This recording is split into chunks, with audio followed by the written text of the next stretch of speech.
వైజాగ్ ఒక నగరం కాదు, ఒక అనుభూతి. వైజాగ్లో మధురవాడలో ఉన్న శిల్పారామంకి వెళ్ళాం. ఇక్కడ సాంప్రదాయ భారతీయ కళలు, సంస్కృతిక సంరక్షించడం మరియు ప్రచారం చేయడం దీని లక్ష్యం.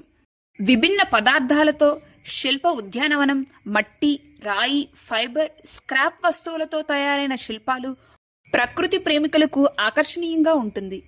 లోపల పిల్లలు ఆడుకోవడానికి ఉయ్యాలలవి ఉంటాయి. ఎంట్రీ టికెట్ వచ్చేసి పర్ హెడ్ 30 రూపీస్ తీసుకుంటారు.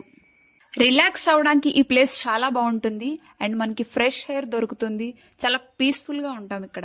శిల్పారామం విలేజ్ కల్చర్ని చూపిస్తుంది.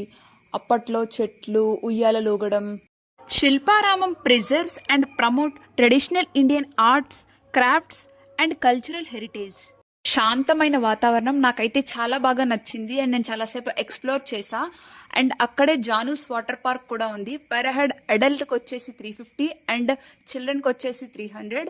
వాటర్ పార్క్ కూడా బాగుంది, బాగా ఎంజాయ్ చేసాం.